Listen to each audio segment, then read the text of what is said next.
ഇതിലൊന്നും അദ്ദേഹത്തിന് ആക്ഷേപമില്ല. അദ്ദേഹം പറഞ്ഞ ആഭ്യന്തര പോലീസ് ഭരണം തകർന്നിരിക്കുന്നു എന്നാണ്. നിങ്ങൾ ആലോചിച്ച് നോക്ക്.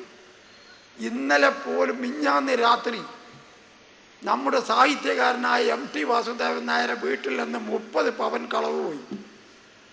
മിഞ്ഞാന്ന് രാത്രി. ഇന്നലെ 12 മണിയാവുന്നതിന് മുമ്പ് ആ 2 പ്രതികളെയും പിടിച്ചു, 30 പവനും എടുത്തെഴുതു, പോലീസ് സ്റ്റേഷനിൽ എത്തിച്ചു. തൃശ്ശൂർ വന്നിട്ട് വടക്കേ ഇന്ത്യക്കാർ ബാങ്കിൻ്റെ ATM ഖജനാവ് കുത്തിപ്പൊളിച്ച് കട്ട് പണവുമായിട്ട് പോയി. 24 മണിക്കൂർ കൊണ്ട് അറസ്റ്റ് ചെയ്ത് കോടതിയിൽ ഹാജരാക്കി. നിങ്ങൾക്ക് ഫോട്ടം കാണണോ? ഇതാ ഈ 5 കള്ളന്മാരെയും പിടിച്ചു കൊടുത്തു. 5 എണ്ണം.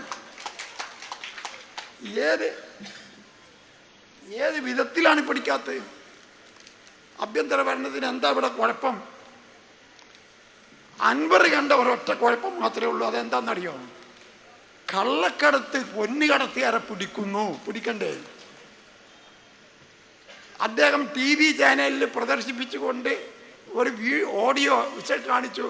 ഒരു കാരിയറിൻ്റെ ഫോട്ടോ, ഒരാൾ ഇരിക്കുന്നു ഒരു കുട്ടിയായിട്ട്. കാരിയറെ കയ്യിൽ നിന്ന് പോലീസ് പണ്ടം പിടിച്ചുകൊണ്ടേയി, ആ സ്വർണം പിടിച്ചുകൊണ്ടേയി, തിരിച്ചു കൊടുത്തില്ല എന്നാണ് പറയുന്നത്. അപ്പൊ കാരിയർക്ക് തിരിച്ചു കൊടുക്കണമെന്നാണോ അൻവറിന്റെ വാദം?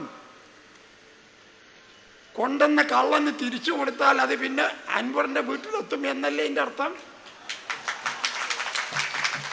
നിങ്ങൾ ആലോചിച്ച് നോക്കി. ബഹുമാനപ്പെട്ട മുഖ്യമന്ത്രി മിഞ്ഞാന്ന് പറഞ്ഞു 5 കൊല്ലം കൊണ്ട് 150 കിലോ സ്വർണവും 123 കോടി റുപ്യ ഹവാല പണവും നമ്മുടെ ഈ കോഴിക്കോട് വിമാനത്താവളം വഴി വന്നു.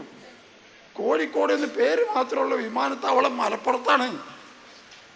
അതുകൊണ്ട് മലപ്പുറത്താണ് ഈ കള്ളന്മാർ ഇത് പറഞ്ഞു പോയി. അപ്പുറത്തിന് ഈ കയറി ചാടി. മലപ്പുറം എന്ന് പറഞ്ഞാൽ ഇവന്റെ മൂത്താപ്പാന്റെ സമ്പത്താണോ മലപ്പുറം? മലപ്പുറം തന്നെ ജില്ല ഉണ്ടാക്കിയത് EMS ഇപ്പൊ സഖാവ് പറഞ്ഞ ഞങ്ങൾ കേട്ടില്ലേ? മലപ്പുറം എന്ന് പറയുമ്പോഴത്തേന് ഇവർക്ക് എന്തോ പറ്റിയ മാതിരി, ഇവരെ തറവാട് സ്വത്തിൻ്റെ മാതിരി. അപ്പൊ അതിൽ തന്നെ ഉണ്ടാകുന്ന ആ വികാരം നമുക്ക് സ്വീകരിക്കാൻ പറ്റുമോ? കോഴിക്കോട് വിമാനത്താവളം മലപ്പുറത്താണ്, മലപ്പുറം ജില്ലയിലാണ്. ആ ജില്ല വഴിക്കാണ് 150 കിലോ സ്വർണം 5 കൊല്ലം കൊണ്ട് കൊണ്ടുവന്നത്. ഇന്നലെ ഒരാൾ സ്വർണം കടത്തി കൊണ്ടുവന്നിട്ടുള്ള അതിൻ്റെ ഫോട്ടോ എൻ്റെ മൊബൈലിലുണ്ട്. ഞാൻ ഇപ്പം ചിത്രീകരിച്ച് കാണിച്ചു തരാൻ വേണ്ടി കിടന്നില്ല. 60 ലക്ഷം റുപ്യ വില വരുന്ന 1677 ഗ്രാം സ്വർണമാണ് കടത്തിയത്. ആരാണ് കടത്തിയതെന്നറിയോ?